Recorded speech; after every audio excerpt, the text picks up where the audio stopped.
Ibu, terima kasih sekali kehadirannya ya.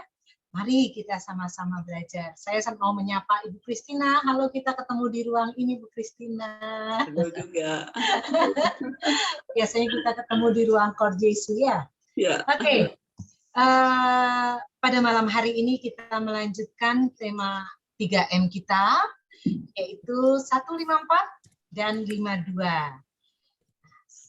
Mungkin ada Bapak Ibu yang masih mau bertanya apa sih bedanya 3M dengan mewartakan? Apakah sudah jelas semua? Jelas ya Pak Joni ya? Jadi kita langsung aja ya Pak Joni ya. Siap. Oke. Baik, 154 dan 52 itu sebenarnya intinya mirip-mirip. Untuk itu saya mau minta tolong dong Pak Joni bacakan 154, Pak Joni, sudah ada di layar. Belum keluar, Bu. Oh, belum. Sebentar.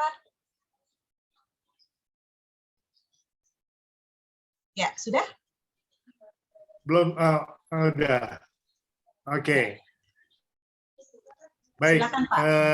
BHF 154. Pernah ketika dilaksanakan adorasi di biara suster-suster keluarga kudus, aku pergi ke sana pada petang hari bersama salah seorang suster kami. Begitu aku masuk kapel, kehadiran Allah memenuhi jiwaku. Aku berdoa seperti yang kulakukan pada waktu-waktu lain, tanpa mengatakan sepatah kata pun. Tiba-tiba aku melihat Tuhan yang berkata kepadaku, ketahuilah bahwa kalau engkau mengabaikan masalah pelukisan gambar itu dan seluruh karya kerahiman, engkau harus mempertanggungjawabkan keselamatan sejumlah besar jiwa pada hari penghakiman. Sesudah kata-kata Tuhan ini, suatu ketakutan memenuhi jiwaku dan peringatan itu terus mengiang di telingaku. Meskipun berusaha sekuat tenaga, aku tidak dapat menenangkan diriku. Kata-kata itu terus mengiang di telingaku. Jadi pada hari penghakiman, aku tidak hanya harus mempertanggungjawabkan diriku sendiri, tetapi juga jiwa-jiwa orang lain. Kata-kata ini menusuk tajam dalam hatiku. Sesudah pulang, aku pergi kepada Yesus kecil, menelungkupkan wajahku di depan sakramen Maha Kudus dan berkata kepada Tuhan, aku akan melakukan segala sesuatu sesuai dengan kemampuanku, tetapi aku mohon kepadamu untuk selalu menyertaiku dan memberiku kekuatan untuk melaksanakan kehendak-Mu yang kudus. Karena Engkau dapat melakukan segala sesuatu, sedangkan aku tidak dapat melakukan suatu pun dari diriku sendiri. Oke, terima kasih Pak Joni. Ayo Ya. Bapak Ibu, kita masuk ke, masih ingat nggak? Karena mungkin libur udah berapa hari, maksudnya bukan libur. Kita berapa kali 3M-nya waktu kemarin ditunda, sehingga mungkin ada yang lupa, nggak ada salahnya ya, saya akan kembali. Di dalam tema M yang kedua, yaitu merenungkan, masih ingat, kita akan bagi jadi 3 bagian, yaitu 2A, 2B, 2C. 2A, kita harus bisa mencari apa sih intinya. Namanya juga inti atau garis besar gitu ya. Pasti kalimat yang harus kita buat hanya paling 1 kalimat. Jadi singkat banget, jangan panjang-panjang gitu ya. Namanya juga kita mencari inti bacaan itu apa sih. Setelah itu kita akan masuk ke yang 2B-nya. Merenungkan, tapi bagian yang keduanya apa? Kita harus mencari siapa saja tokoh yang ada di nomor 154, dan tokoh itu istilah kasarnya nih, ngapain aja. Istilah ngomong gampangnya, ngapain aja atau apa yang dirasakan oleh si tokoh tadi. Buat apa sih? Kan gitu ya, kita pasti akan tanya. Buat apa kita nulis tokoh A, tokoh B, tokoh C gitu? Buat apa? Kita harus ngulik sampai dalam. apa yang dia lakukan. Nah, Bapak Ibu yang terkasih, tujuannya adalah untuk implementasikan pada diri kita. Apa yang dapat kita teladani setelah kita mengulik 2A dan 2B di atas tadi? Jelas ya? Nah, caranya untuk kita bisa merenungkan 2A, 2B, 2C, otomatis kita harus bisa menggunakan alat bantu, salah satunya adalah 5W+1A, gitu. Apa, kapan, di mana, siapa, kenapa, bagaimana. Dengan kalimat tanya yang kita buat, itu akan membuat kita menjadi lebih ngeh. Nah, lebih ngerti, lebih paham. Sehingga kita bisa merenungkan nomor itu dengan baik. Udah ya, udah saya ingatkan untuk kita masing-masing merenungkan. Ayo, mungkin Bu Meike nih yang biasanya rajin atau Tante Hilda. Tante, kita masuk yuk di 2A. Gitu. Cari apa inti bacaan 154 ini. Pastinya udah ditulis kan?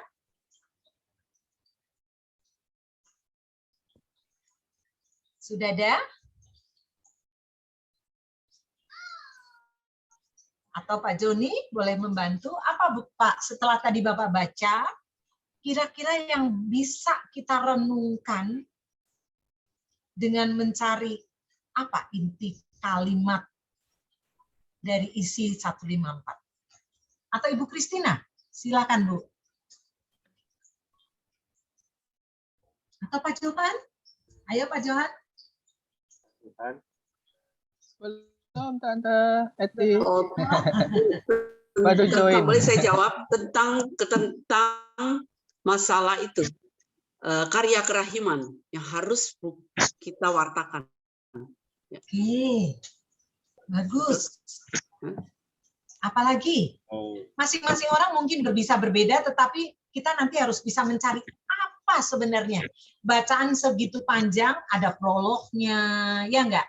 Ada kesimpulannya nanti. Tapi intinya mau ngapain ini bacaan? Kalau Thomas boleh ya. Ya, silakan. Konsekuensi kalau mengabaikan gambar kerahiman Tuhan, konsekuensinya harus mempertanggungjawabkan. Besar tuh tanggung jawab untuk ya masalah tanggung jawab dan konsekuensi kalau kita tidak mewartakan gambar dan karya kerahiman. Iya, betul. Ibu Kristina, Pak Thomas bagus, luar biasa. Jadi, saya langsung rangkum aja ya. Intinya tadi kan harus kalimat pendek. Bikin kalimat sendiri aja, nggak harus ngutip persis. Nanti malah kitanya nggak paham. Jadi kalau kita lihat depan, paragraf atas, ini kan kalau kita bisa bagi menjadi 4 paragraf, ya nggak? Paragraf pertama itu kayak prolog, betul nggak? Paragraf kedua ini intinya.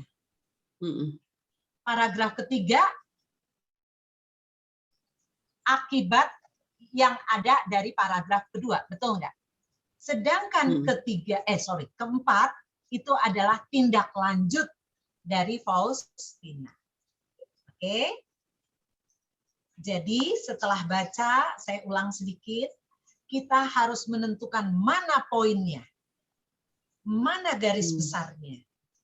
Kalau sekali baca belum ketemu, baca 2 kali. Belum ketemu, baca 3 kali. Bapak Ibu yang terkasih, jangan takut. Nanti nggak harus kok 5 kali baru ketemu. Nggak. Nanti kita peka. Lama-lama kita peka. Nah, supaya saya akan mencoba terus memberi semangat gini ceritanya. Bapak Ibu masih ingat nggak? Waktu kita masih kecil. Waktu kita belajar naik sepeda. Atau kalau kita dulu nggak pernah belajar sepeda, kita pernah lihat nggak orang lagi ngajarin anaknya kayak cucunya kayak belajar naik sepeda. Apa yang terjadi? Apa yang kita lihat orang yang lagi belajar sepeda? Badannya kaku. Betul nggak? Badannya kaku, kita naik sepeda nih, lagi belajar naik sepeda. Kayaknya berat banget. Terus udah gitu, badannya kakunya gini. Goes kanan, goes kiri, badannya tuh kayak nggak lentur gitu loh. Karena menyeimbangin.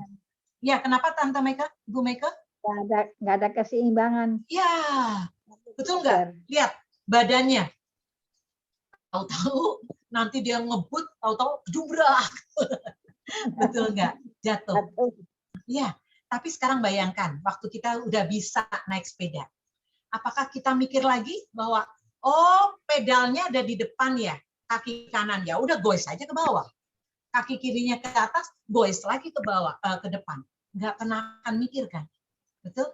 Karena apa? Sudah terbiasa.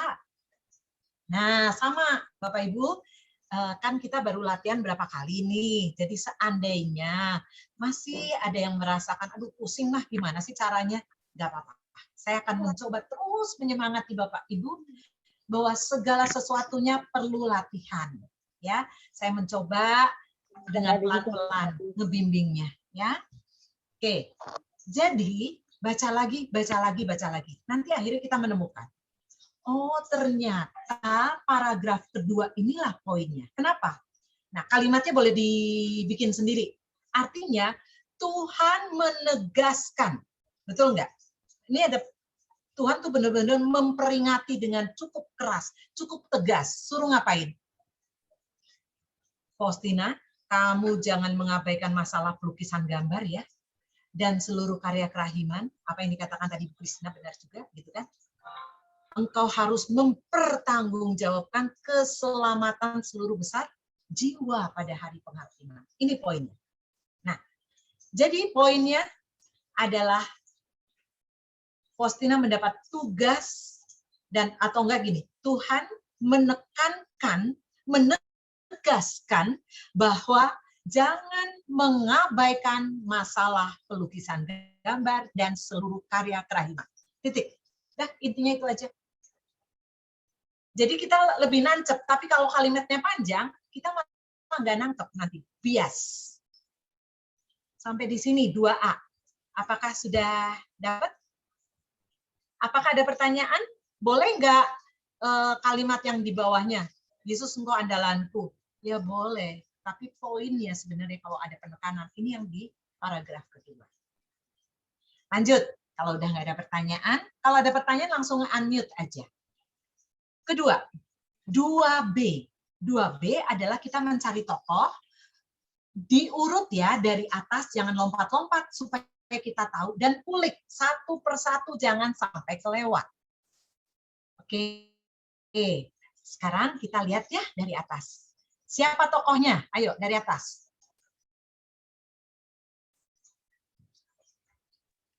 Pak Thomas, Pak Johan, Pak Budi, Santa Faustina. Iya, Bu Maria. Makasih Bu Maria. Faustina. Terus siapa lagi tokohnya? Tuhan Yesus. Tuhan Yesus. Sebelum Tuhan Yesus, ada lagi tokoh siapa lagi di sini? Suster ya. Suster biarawati. Suster biarawati. Ya. Kalau di biara suster-suster keluarga kudus, itu berarti di situ ada biara di mana tempatnya suster-suster. Tapi tidak disebutkan tokoh suster tadi mau ngapain. Betul nggak? Di bacaan ini tidak ada berita susternya berbicara susternya ngapain nama Faustina, tidak. Jadi tokoh ini kita tahu dia tokoh, tapi kita boleh tidak tulis. Kenapa? Karena dia tidak melakukan aktivitas atau tidak tercatat di nomor ini bahwa dia mau ngapain. Dia melakukan apa. Sampai sini jelas ya. Oke. Ada di sini salah seorang suster ya. Berarti dia nemenin, tugasnya apa? Dia bersama Faustina pergi ke biara ini. Udah titik itu doang. Tapi nggak ada yang bisa kita gali. Jadi tokoh suster ini boleh kita abaikan. Jadi yang ada adalah tokoh Faustina dan Yesus. Sampai sini jelas? Ya, sekarang kita masuk suster Faustina. Yuk kita kulik ya satu persatu. Faustina. Dari atas, ayo. Masing-masing buka mic langsung ngomong. Apa yang dilakukan oleh Faustina? Dari atas, jangan lompat ke bawah. Faustina berdoa. Sebelum berdoa? Pergi ke kapel. Di kapel. Iya. Iya. Masuk kapel. Betul. Faustina pergi. Lihat. Yang menjadi catatan, saya ungkapkan lagi lagi kalimat predikatnya. Perhatikan predikatnya. Jadi Faustina pergi ke sana pada petang hari. Jadi apa yang dilakukan Faustina? Pergi ke biara suster-suster keluarga kudus. Dia melakukan adorasi. Dia pergi adorasi sebenarnya. Ya enggak? Satu, ya. Pergi adorasi. Yang kedua, Faustina ngapain? Masuk kapel. Kapel. Oke. Ngapain di kapel? Nah, lihat 5W+1H-nya. Berdoa. Ngapain dia di kapel? Berdoa. Berdoa dan lanjut, tambahin. Berdoa. Menerima kehadiran Allah. Melihat. Bukan melihat. Merasakan. Merasakan. Merasakan. Oh. Silakan dicatat ya. Merasakan kehadiran Allah memenuhi jiwa Faustina. Lanjut, itu udah nomor 2 ya. Sekarang nomor 3. Faustina ngapain? Baru Ibu Christina tadi. Berdoa. Iya, berdoa. Faustina berdoa. Doa apa yang dia lakukan?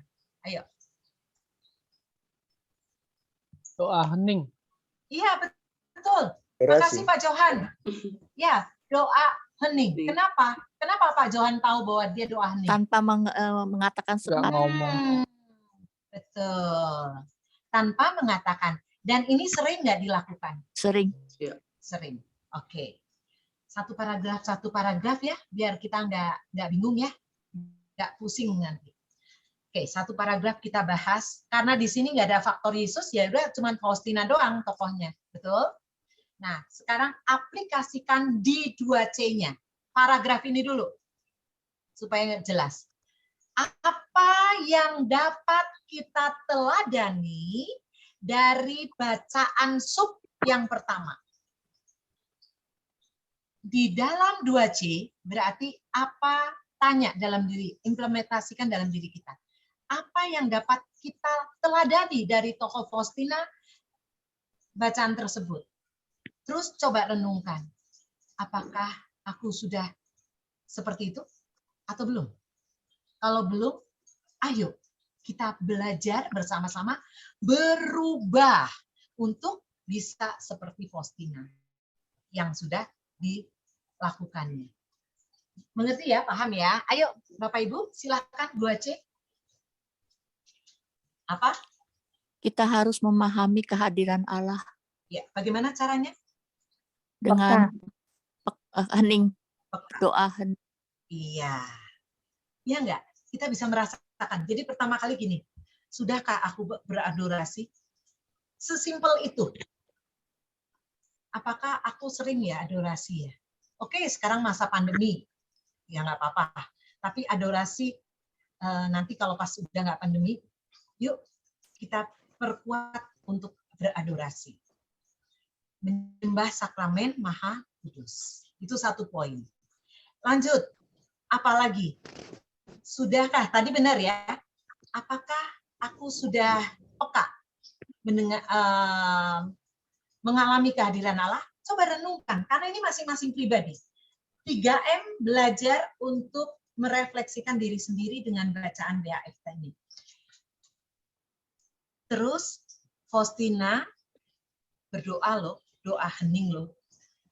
Karena dia doa hening, sering dan waktu-waktu lain, berarti dia sering. Tanya sama diri kita, sering nggak kita melakukan doa hening? Ibu Meike boleh tanya, Ibu Meike sudah melakukan doa hening kah?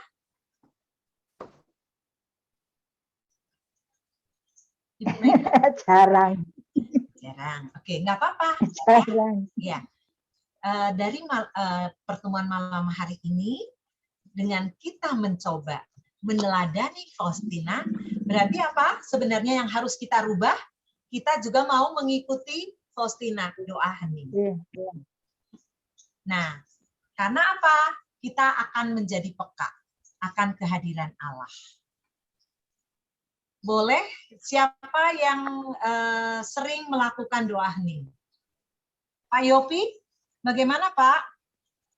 Silakan Pak Yopi, aku kepengen dengar suaranya Pak Yopi. Doa hening melakukan tapi nggak lama. Oh, Iya. apakah setiap hari doa hening? Setiap hari tapi tidak lama. Sudah Oke, nggak lama. apa-apa. Iya. Udah aja. Berapa lama, Pak? 5 menitan kira-kira. Oke, makasih. Ya. Diam Apa aja. yang Bapak Yopi rasakan pada saat melakukan doa hening? Cuman untuk hari itu apa yang mesti dilakukan dan teguran apa yang muncul. Satu saat muncul itu tegurannya. Oke. Kemarin kalau gini gitu itu aja. Bapak Ibu, doa hening kalau boleh ya, kalau boleh kita saling menguatkan, lakukanlah setiap hari. Cari waktu masing-masing bebas. Mau pagi, mau siang, mau sore, mau malam, silakan kondisikan dengan kehidupan kita sendiri. Kalau saya pagi hari, di mana belum ada banyak orang, saya mencoba merenung. Namanya doa hening, saya tidak berkata apa-apa. Saya tidak mikir apa-apa. Yang saya lakukan, duduk, diam, bersimpuh di kaki Tuhan. Maksudnya di salib. Diam aja. Nah, pasti nanti ya, otomatis. Tahu-tahu, saya bilang iklan gitu ya. Atau enggak, pikirannya layang kemana. Fokuskan kembali ke salib itu. Di situ saya selalu ada gambar kerahiman dan salib. Ada patung Bunda Maria juga. Jadi saya coba balik lagi ke situ. Terus fokus, diam, nggak mikir apa-apa, diam. Pikirannya jangan ngelantur kemana-mana. Tahu-tahu Pak, Ibu, mikir lagi, iya ya, belum apa misalkan gitu ya. Aku harus beli apa misalkan. Nggak apa-apa, itu alami aja. Tapi balikin lagi ke salib. Nah, dilatih terus-menerus. Kalau mau ditanya, saya pun masih latihan kok. Tapi dengan pagi hari masih tenang, itu saya senang. Apa yang saya rasakan, nyaman aja. Gitu. Ya, itu salah satu agar supaya kalau kita cuma doa, terus kita yang ngomong, kapan dong Tuhan mau ngomong kok, biar kita mendengar. Nah, itu maksudnya doa ini. Bu. Kita menjadi lebih peka. Berapa lama? Silakan mau bertanya. Bu, kalau dengan meditasi sama nggak, Bu? Ya, meditasi salah satu doa hening kan? Iya. Ya. Oh, sama ya, Bu ya? Ya. Biarkan berapa Tuhan, lama? Bu Eti, kalau masing-masing. doa hening berapa lama? Masing-masing. Tergantung ya. Ya, tergantung kita. Saya pun akan masing-masing. Kalau saya misalkan nih, jujur, pagi-pagi saya ada urusan, misalkan harus pergi jam 5 pergi. Jam 4 saya udah bangun, saya harus siap-siap pergi, kan nggak mungkin ya. Betul nggak? Saya ganti malam, biasanya gitu. Kalau saya malam meditasi 15 menit sama juga ya, Bu? Iya, sama. Oke. Mau Makasih. pagi, mau siang, tapi usahakan apa? Diam. Iya, betul. Gitu loh. Kenapa Ibu Maria? Iya, maksudnya malam sesudah semua pada tidur, saya baru melakukan meditasi. Iya. Cuman kalau malam sebenarnya buat saya pribadi loh ya, saya pribadi kan udah capek, kalau malam malah sering nggak Ya, enakan pagi. Ini besok pagi. Dengan bangun pagi. Ya Tante ya. Aminnya besok pagi ya. Aminnya besok pagi. Kalau saya sekalian baca buku harian Santa Faustina, Bu, kan langsung lapor. Nggak apa-apa. Pokoknya gini, kita masing-masing, tapi harus ada bacaan ini harus memberikan apa yang harus kita teladani, gitu loh. Ya. Okay. Di sini kita memetik pesan bahwa kita harus doa hening selain doa koronka, doa rosario, doa Bapa Kami, aku percaya bla bla bla bla bla. Biarkan Tuhan berbicara pada kita. Sekarang gini, kenapa detailnya gini ya, Bapak Ibu, kalau misalkan saya datang ke rumahnya Pak Thomas nih, sampai di rumahnya Pak Thomas yang ngomong terus, saya nggak ada, baru mau ngomong, Pak Thomas nyambung lagi, ngomong lagi, aku nggak pernah ngomong. Coba, Bapak Ibu, bayangkan, ini manusia loh, kita manusia, kayaknya kepengen juga dong didengar kita, betul nggak sih? Nah, jadi ayo kita latihan doa hening. Biarkan Tuhan berbicara pada kita. Ya, pesan di sini udah tersampaikan, mudah-mudahan. Yang belum kita rubah pelan-pelan, siapkan waktu. Ingat, siapkan waktu untuk Tuhan berbicara pada kita. Karena di dalam doa yang biasa kita ngomong, pasti kita minta, Tuhan tolong, Tuhan tolong, Tuhan ini. Betul enggak? Ya kan? Jadi biarkan kita sekarang siapkan hati untuk mendengarkan suara Dia selain doa Bapa kami, doa-doa yang kita ungkapkan. Bukan berarti nggak boleh, tetap boleh, tapi buat mereka yang belum melakukan doa hening, lakukanlah. Lanjut, paragraf kedua. Ini penting sekali. Ayo Ibu. Apa yang dilakukan oleh, kita masih tokoh Faustina loh. Tiba-tiba aku melihat Tuhan. Ya, berarti Faustina ngapain? Melihat Ya, melihat Tuhan. Yang berkata kepadaku, berarti apa? Faustina melihat Tuhan dan Faustina apa? mendengar. Mendengar. Ya enggak? Iya. Faustina melihat Tuhan dan dia mendengar. Apa yang dikatakannya? Ketahuilah bahwa bla bla bla. Itu dicatat. Dengan mencatat, kayaknya kok, aduh, ribet amat ya. Tidak, Bapak Ibu, percayalah. Ini adalah menurut saya salah satu cara agar supaya kita menjadi lebih peka nanti. Oke. Faustina yang kedua. Sub kedua. Apa yang bisa kita teladani dari Faustina ini? Faustina melihat Tuhan dan dia mendengarkan kata-kata Tuhan. Apa yang bisa kita teladani? Tante Hilda, saya kepengen dengar suaranya, Tante. Halo. Ya. Apa, Tante? Apa yang bisa kita teladani di 2C untuk tokoh Faustina ini? Orangnya tekun, Tekun. Benar. rajin berdoa. Enggak, yang di sini, di bacaan sini, Tante. Aku melihat Tuhan dan mendengarkan perkataannya. Artinya apa? Kita harus membuka panca indera kita juga. Iya, betul, Pak Johan. Peka, lebih tepatnya peka kali ya. Fokus. Peka. Dan ya, peka mendengarkan suara Tuhan. Salah satu yang benar-benar dilatih oleh Faustina yaitu doa hening tadi. Balik lagi ke situ. Sehingga mendengar dengan panca indera tadi, kata Pak Johan. Oke, lanjut ya. Karena ini kan perkataan Tuhan. Jadi bukan Faustina cuma dengar aja. Lanjut ke paragraf 3. Sesudah kata-kata Tuhan itu, suatu ketakutan memenuhi jiwaku. Jadi, apa yang dilakukan Faustina? Apa yang dirasakan Faustina? Itu yang jarang. Itu yang kadang. Katakan. Itu yang jarang kadang-kadang. Iya. Ketakutan karena apa? Belum melaksanakan kehendak Tuhan. Nah, Iya. itu. Dia belum melaksanakan kehendak Tuhan. Iya. Belum melaksanakan pelukisan gambar dan karya-karya kerahiman. Bapak Ibu, kalau kita baca BHF sebelum-sebelumnya, kita tahu kan, Faustina ini sebenarnya berat kan menjalankan pelukisan gambar. Betul enggak? Aduh, dia udah ngomong, dia bukan pelukis. Dia hanya cuma kelas 3 SD, dia nggak pinter gambar, tapi disuruh oleh Tuhan, pokoknya gambar ini dilukis ya. Gambar ini dihormati ya nanti ya. Dia ngomong sama suster-suster, teman-temannya di situ, sama muder, sama bapak pengakuan. Tapi apa yang terjadi? Kamu mah halusinasi, ya kan?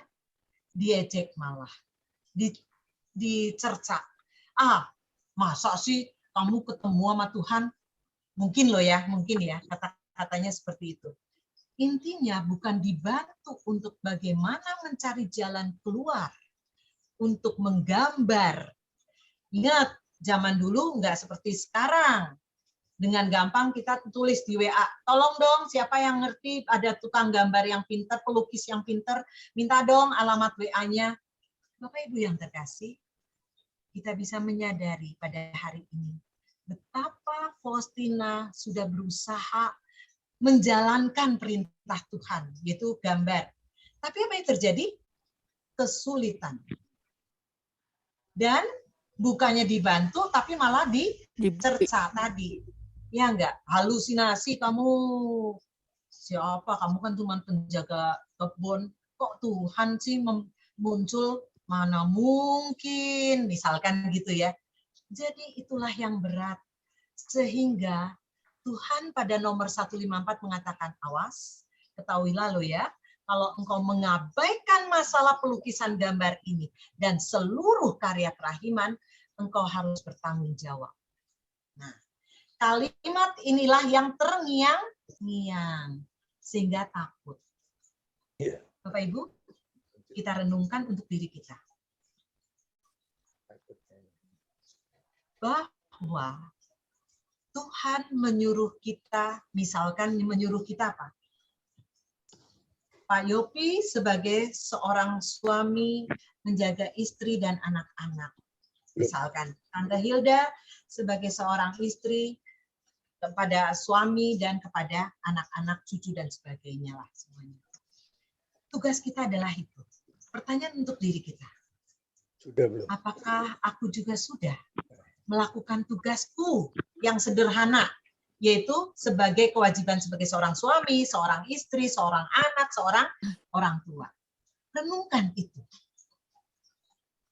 Inilah yang dikatakan 3M. Jadi dari baca ke sini doang, bahwa Faustina mendapat tugas, renungkan. Kita juga mendapat tugas, bukan?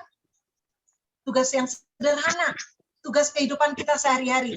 Sebagai seorang suami, istri, atau anak, atau orang tua, atau sebagai cucu misalkan gitu. Apakah kita juga sudah menjalankan itu? Itu renungannya. Nah, kalau belum, ya dirubah. Apakah sampai sini jelas, Bapak Ibu? Ya. Nah, selalu implementasikan ke diri kita dengan teladan yang ada di dalam Faustina maupun Yesus. Tapi kita masih bahas mengenai Faustina dulu nih, belum selesai. Ya. Faustina ketakutan, suatu ketakutan memenuhi jiwaku. Peringatan itu terus mengiang-ngiang di telingaku. Oke. Bapak Ibu yang terkasih. Apa implementasi dalam kehidupan kita?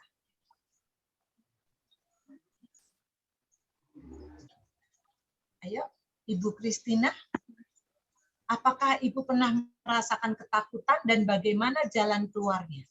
Ya, pasti sebagai manusia. Ya, betul. Terus bagaimana jalan keluarnya? Ya, saya pasti doa pasti, dan mohon, Tuhan. ya artinya mohon pertolongan Tuhan ya. Sebenarnya kan ada di Alkitab bilang kita nggak boleh takut kan. Kalau takut berarti kita kurang percaya pada kasih Tuhan. Jadi kembalikan kita ke kitab suci ya. Jadi saya nggak takut lagi, di mana selama perjalanan dahulu kan Tuhan pernah tolong kita. Berarti itu bukan berasal dari Tuhan, ketakutan itu kadang-kadang ya.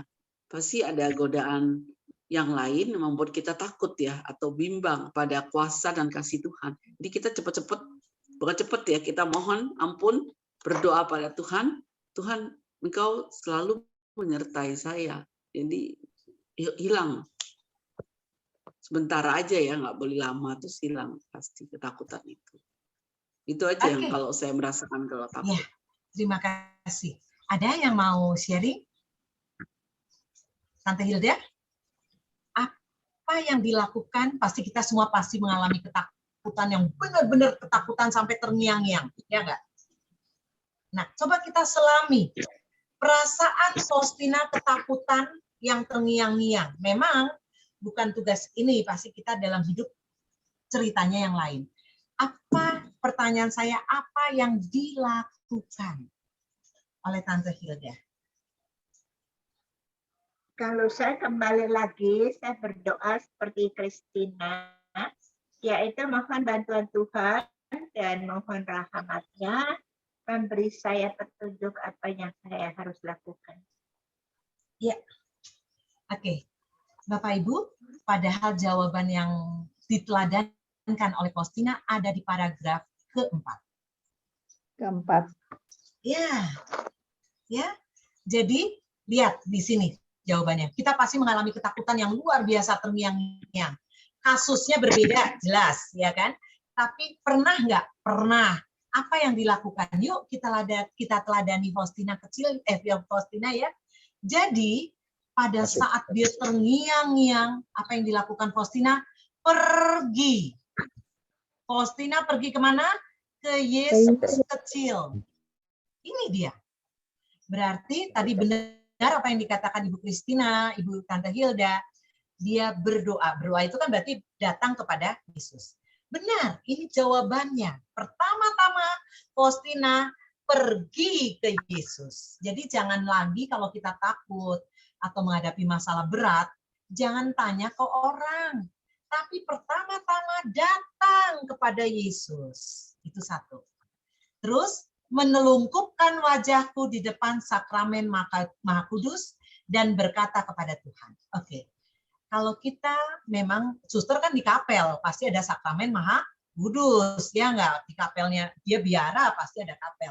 Kita kan enggak ada kapel. Enggak ada sakramen Maha Kudus. Tapi ingat Bapak Ibu, Tuhan selalu hadir di mana saja. Berarti kita punya dong tempat doa, masuklah ke situ, duduk bersimpuh, pandangi salibnya. Kalau nggak ada sakramen Maha Kudus, ya udah kita pandangi salibnya. Apa inti dari kalimat yang nomor 4 ini? Andalanku. Yesus, engkau andalanku. Lihat, Faustina mengandalkan dia. Ya, kita baca sama-sama. Aku akan melakukan segala sesuatu sesuai dengan kemampuanku. Faustina ngomong, Tuhan, aku mau melakukan segala sesuatu yang kau perintahkan. Iya, saya mau, tapi sesuai kemampuanku ya Tuhan ya. Kurang lebih seperti itu. Tapi aku mohon. Nah, tadi Ibu Christina dan Tante Hilda juga ngomong, mohon. Ya, betul. Jadi pertama, pergi kepada Tuhan. Kedua, mohon. Mohon kepada Yesus untuk selalu menyertaiku dan memberiku kekuatan. Bapak Ibu yang terkasih, Faustina memberikan teladan yang jelas. Dia pergi ke Yesus, dia mohon. Setelah dia mohon, dia ngomong lagi, Tuhan sertai aku dan beri aku kekuatan. Kenapa minta kekuatan? Karena kalau dia hanya mengandalkan diri sendiri, Faustina sendiri, nggak akan bisa. Apalagi kita. Kalau kita hanya mengandalkan diri kita, nggak akan kuat. Maka di dalam kita berjumpa dengan Yesus, jangan lupa mohon agar Tuhan menyertai kita selalu dan memberi kekuatan. Poin itu tolong dicatat, ya kan? Untuk apa? Untuk melaksanakan kehendak Tuhan. Oke. Nah, Bapak Ibu, ciri atau inti selainnya adalah Faustina memberi teladan kita rendah hati. Dari mana kata-kata rendah hati dapat kita tarik kesimpulannya? Di sini, yang hijau ini. Karena engkau dapat melakukan segala sesuatu, sedangkan aku tidak dapat melakukan suatu pun dari diriku sendiri. Oke? Jadi Bapak Ibu, saya ringkas lagi, untuk supaya kita tidak mendapatkan ketakutan, maka satu, pergi kepada Yesus. Dua, mohon kepadanya. Untuk apa? Mohon untuk selalu Tuhan menyertai dan memberi kekuatan. Oke? Maka kita bisa melaksanakan kehendak-Nya. Dan jangan lupa, Faustina mengingatkan kepada kita untuk terus mengandalkan Dia. Di sini contoh kerendahan hati. Dia mengakui bahwa engkau dapat melakukan segala sesuatu, sedangkan aku tidak dapat. Nah, sekarang yuk kita masuk ke 2C-nya untuk paragraf 3 dan 4 ini. 3 tadi udah dijawab, 4. Bapak Ibu, teladan yang di sini rendah hati. Apa yang bisa kita katakan dalam merefleksikan diri kita? Sudahkah aku rendah hati? Nah, ini masing-masing tolong dijawab. Benarkah aku sudah mengandalkan Tuhan dalam segala masalah? Atau aku masih ngotot dengan diriku sendiri, kekuatan diriku sendiri. Padahal Faustina bilang, Tuhan, Engkau dapat melakukan segala sesuatunya. Sedangkan aku tidak dapat, tapi aku mengandalkan Engkau. Nah, Bapak Ibu yang terkasih, sampai di sini tokoh Faustina kita sudah kulik. Sekarang kita lihat tokoh Yesus. Ya, silakan. Ibu Lani, tokoh Yesus ngapain dari paragraf pertama tidak ada, paragraf kedua Bu Lani. Apa yang dilakukan oleh Tuhan Yesus? Bentar dulu, Bu. Saya ini lagi sedikit. Tiba-tiba aku melihat Tuhan yang berkata kepadaku. Apa? Sebentar. Apa? Kenapa Lani? Dan kenapa Lani? Lan? Kurang keras Lani. Sinyalnya Oke. kali. Sinyal kali ya. Sinyal. Oke, kita ganti. Nggak apa-apa Ibu Lani, nanti kalau bisa. Ibu Ros, halo selamat malam Ibu Ros. Saya baru lihat. Ya maaf Ya. terlambat. Bu Ros, ayo dong. Apa yang dilakukan oleh Yesus? Yuk. Ini paragraf 2 kan yang Bu ya. Ya, Tuh, Bu tiba-tiba Lani aku udah. melihat. Oh, Paragraf 2 itu yang tiba-tiba saya kedengeran enggak ya? kedengeran, tapi kecil. Ya, silakan Ibu Lani. Oh, nggak kedengeran lagi. Oh, sinyal kayaknya deh. Baik, kalau gitu saya minta tolong Ibu Ros, boleh? Apa yang dikatakan oleh Tuhan, Bu Ros?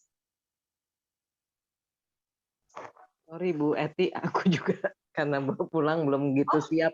Tapi Oke, ini nggak apa-apa. Tuhan, mungkin itu boleh saya coba. ya udah Aku Bu masuk. Christine. Bu Itu Christine, ya ayo kan Bu Tuhan Christine. berkata kepadaku, ketahuilah bahwa kalau engkau mengabaikan masalah pelukisan gambar, ya kan gambar itu dan seluruh karya kerahiman, engkau harus mempertanggungjawabkan keselamatan sejumlah besar jiwa pada hari penghakiman. Ya. Jadi peringatan ya, Tuhan Ya. memberikan peringatan kepada Suster Faustina. Oke. Itu yang dilakukan Yesus ya. Ya, betul. Peringatan dapat dikatakan peringatan cukup keras gitu kan ya. Ya. Karena Ya. coba Bapak Ibu, ini contoh ya supaya kita lebih ngeh gitu ya. Ibu Christine punya anak umur berapa Bu Christine? Udah gede, ada banyak cucu. Oke. Saya 40. Enggak, anak aja deh, anak. Anak Umur berapa? 40. Umur 40. Udah gede dong. Pasti Ibu Christine sangat semua kita ya, Bapak ataupun Ibu yang ada di sini pasti mencintai anaknya. Betul nggak? Saya mau mengilustrasikan kalimat ini kenapa penting banget. Gini loh. Kita semua punya anak. Dan pasti anak itu kita kasihi. Kita cintai. Betul statement ini? Ya. Nah, sekarang Faustina juga anak kesayangan Tuhan Yesus, bukan? Malah dipilih kok sebagai pewartanya. Dia dipilih gitu loh. Tuhan juga mengasihi kita juga, tapi Faustina dipilih gitu, untuk mewartakan. Bapak Ibu, mungkinkah Ibu Christine yang mencintai anaknya, dia ngomong. Anaknya namanya siapa, Bu Christine, kalau boleh tahu? Yang kecil. Susan. Oke. Susan, atau enggak waktu kecil deh ya, waktu Susan masih kecil kali ya, kalau dari Susan, tolong dong beliin mama ke Indomaret, beliin minyak, misalkan. Oke? Itu yang sering dilakukan oleh kita manusia, bukan? Seorang ibu, seorang ayah minta tolong kepada anaknya. Dengan penuh kasih. Ingat, tapi apakah mungkin Ibu Christine maupun kita semua ada embel-embelnya? Awas lo ya, kalau kamu nggak beliin minyak tadi, kamu nggak usah balik ke rumah deh. Kamu tidur di emperan sono di luar. Mungkin nggak? Nggak. Kenapa Bu Christine? Kayaknya kita sebagai orang tua nggak deh. Nggak mungkin Kan kan ya? harus penuh kasih. Iya, kasih. Nah, oke, saya membandingkan ini supaya Bapak Ibu ngerti banget kenapa ini merupakan peringatan keras, sehingga kita paham bahwa ternyata tugas ini luar biasa. Ya, gini, nggak mungkin dong manusia ngomong, tolong dong beliin minyak, tapi kalau enggak, kamu nggak boleh makan ya sampai 5 hari. Nggak mungkin juga dong. Betul nggak? Karena kasih sayang kita. Tapi Bapak Ibu perhatikan kalimat ini. Faustina, kamu lukis ya gambarku dan seluruh karya kerahimanku ya. Tapi kalau enggak, kamu harus bertanggung jawab loh. Keselamatan sejumlah besar jiwa pada hari penghakiman. Berat atau berat? Berat. Berat banget. Sangat berat, Bapak Ibu. Berat. Tadi contoh saya gampang kan, Bu Christine minta tolong anaknya, anak kesayangannya suruh beli minyak, sepele bukan? Tapi Ibu Christine nggak mungkin akan, kalau nggak pergi sekarang kamu nggak usah makan 5 hari. Itu aja bukan masalah keselamatan keselamatan jiwa anak itu, betul nggak? Cuma nggak boleh makan. Nggak mungkin juga kan? Yesus kan mengasihi Faustina. Kenapa dia memberikan statement kalimat di bawah ini? Inilah Bapak Ibu. Kalau kita melihat kalimat ini, berarti Tuhan mau mengatakan bahwa pelukisan gambar dan karya kerahiman akan banyak menyelamatkan jiwa. Betul? Maka dari itu, Faustina, kalau kamu nggak mau melakukan, kamu melanggar, ya udah, tanggung jawab ya. Sejumlah besar jiwa itu akhirnya nggak selamat pada hari penghakiman. Bapak Ibu, pada saat saya merenungkan kalimat ini, saya semakin menghargai, mengerti makna pelukisan gambar dan karya kerahiman. Dan bukan cuma sampai berhenti di situ. Kita punya tugas sama seperti Faustina, mewartakan karya kerahiman, mewartakan pelukisan gambar. Pelukisan gambar itu lebih apa sih? Yesus, engkau andalanku. Yesus memberi berkat, memberikan sinar kerahiman, tapi kalimat di bawahnya, kita harus mewartakan kepada semua manusia yang kita jumpai untuk mengandalkan Tuhan. Bukan meminta kepada semua orang, tapi kepada diri kita juga. Apakah aku juga sudah mengandalkan Tuhan? Apakah sudah aku gambar kerahiman itu ada di dalam jiwaku dan merasuk dalam jiwaku sehingga dalam menghadapi kehidupan sehari-hari aku merasa Tuhan menyertaiku sehingga aku tidak takut lagi karena Tuhan bersamaku. Tuhan memberi berkat dengan tangan kanannya dan Tuhan sebelah kirinya ada sinar kerahiman, sinar yang menguduskan, sinar yang menghidupkan. Apakah kita ada di dalamnya? Itu yang terus terngiang-ngiang di dalam benak saya, Bapak Ibu. Kenapa kalimat ini? Kalau orang lihat, kok begitu amat ya? Mari kita sama-sama mencari makna di belakang ini. Oke? Ya.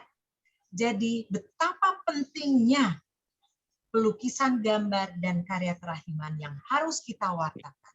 Nah, untuk kita bisa mewartakan, mari kita terus baca, ikuti apa yang dikatakan Yesus dari Injil atau dari kitab suci, kemudian dari kegiatan-kegiatan gereja, ikut kelompok rosari, legio, kerahiman, atau apapun juga yang menghidupkan iman kita, menumbuhkan iman kita. Sekarang saya mau tanya, Bapak Ibu, kalau saya pribadi nih, etik nih, orang yang lemah, orang yang mempunyai kelemahan banyak, keterbatasan banyak berbuat dosa. Saat hari penghakiman, kalau saya mengandalkan saya pribadi, saya yakin saya nggak akan masuk surga. Kalau toh masuk ke, karena dibaptis otomatis masuk ke api penyucian, itu udah pasti, ya kan? Tapi lama banget kali ya, baru masuk ke surga. Selama kita mengikuti jalannya, pastinya kan masuk ke surga. Api penyucian baru ke surga. Bapak Ibu, diri kita sendiri untuk mencapai hidup yang kudus itu susah, bukan? Apalagi ini Faustina untuk bertanggung jawab sejumlah besar. Bisa dibayangkan? Kenapa Faustina ketakutan sampai berkeringat, peringatan itu terus mengiang-iang? Ya iyalah, untuk mempertanggungjawabkan diri sendiri aja susah. Apalagi sejumlah besar jiwa. Berarti Tuhan mau menegaskan, wartakan kerahiman ini. Wartakan gambar ini. Sebarkan. Itu maksudnya. Karena ini dapat menyelamatkan sejumlah besar jiwa. Kalau kamu men-stop, kamu tidak mewartakan, berarti orang-orang tidak akan mengenal keselamatan. Tidak akan mengalami keselamatan karena kerahimannya. Ya tanggung jawablah sendiri. Kan kurang lebih seperti itu. Oke. Ilustrasi lagi. Permenungan lagi adalah, Bapak Ibu, ayo. Sekarang saya mau nanya. Ibu Maria Natali, kalau menurut Ibu, Ibu termasuk orang yang jahat atau termasuk orang yang tidak jahat? Halo, Ibu Maria, boleh di-unmute? Ibu Maria, boleh di-unmute? Marianya ada dua. Oh, Ibu Maria Natali. Natalia. Natalia ya. Atau siapa yuk, bolehlah. Sukarelawan. Termasuk yang sedang kalau saya. Sedang. Oke, terima kasih Tante Hilda. Terlalu jahat sekali enggak, baik belum. Ya, Penuh. sama Tante. Kita pasti merasa seperti itu karena memang kita masih masih keduniawiannya masih cukup besar gitu ya. Sekarang saya mau tanya, Tante Hilda, tadi Yes. Tante bilang saya ada di tengah-tengah lah, saya nggak tahu lah, pokoknya saya sih kayaknya nggak jahat banget, tapi juga baik juga belum, gitu kan ya. Oke, sekarang saya mau tanya, Tante, seandainya Tante dibilang bertanggung jawab loh sejumlah besar jiwa, lah kalau yang kita tanggung itu orang yang di atas kita masih banyak yang baik ya Tante? Baik, masih mending nggak Tante? Wah, dia mah baik dah. Dia mah wah pokoknya baiklah, saya tahu mereka tuh baik banget, saya mau contoh dia juga. Ya, betul nggak Tante? Tapi sekarang kita sama-sama Bapak Ibu semua yang hadir di sini sadar nggak bahwa di dunia ini yang kita lihat, kita dengar, banyak nggak yang jahat? Banyak. Banyak banget nggak Tante? Iya. Iya, banyak banget.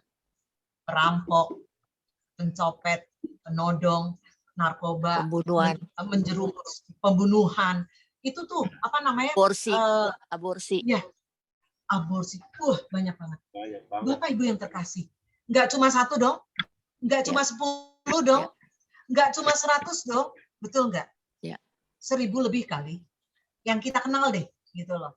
Yang kita baca deh. Bapak Ibu yang terkasih, kenapa Faustina ketakutan dan terngiang-ngiang? Kalau dia melihat di atas Faustina ada yang suci, ada yang lebih suci, pasti ada.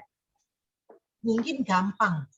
Tapi pada saat dia melihat ke bawah, di mana yang jahat itu banyak banget, dia harus mempertanggungjawabkannya pada saat penghakiman.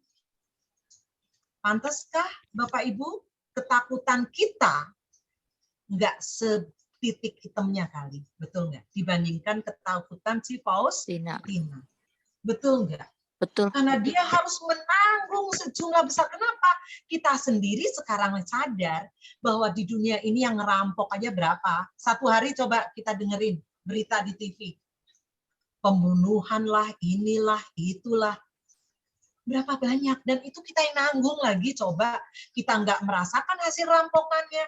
Tapi keselamatan jiwa orang banyak harus kita tanggung. Bapak Ibu yang terkasih, inilah yang menyebabkan ketakutan. Yang terngiang-ngiang oleh Faustina. Dia mendapat tugas tapi belum dia selesaikan. Malah dia, aduh gimana sih? Dia mungkin hampir menghindar. Kita baca di 52 nanti. Ya. Nah, Bapak Ibu yang terkasih, sadarkah kita dengan bacaan 154 dan 52 ini, kita sebagai devosak menjadikan memahami bahwa arti penting pelukisan gambar dan karya kerahiman untuk kita wartakan. Sudahkah aku mewartakannya? Kalau belum, tidak ada kata terlambat. Mari kita lakukan itu. Walaupun kepada suami, istri, anak, segelintir sekitar kita doang deh. Lakukan itu. Karena Yesus sendiri sudah menegaskan bahwa karya kerahimannya akan banyak menyelamatkan jiwa. Bapak Ibu yang terkasih, kita lihat yuk nomor 52. 52 kepada Ibu Teresina. Teresina, boleh dibaca Bu Teresina, nomor 52.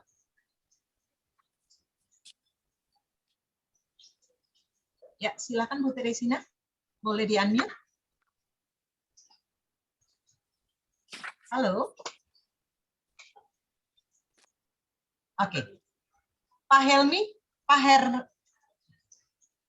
Herni. Siapa nih Herni? Maike aja dah. Oke, boleh. Ayo, biar langsung. Ibu Maike. Ya.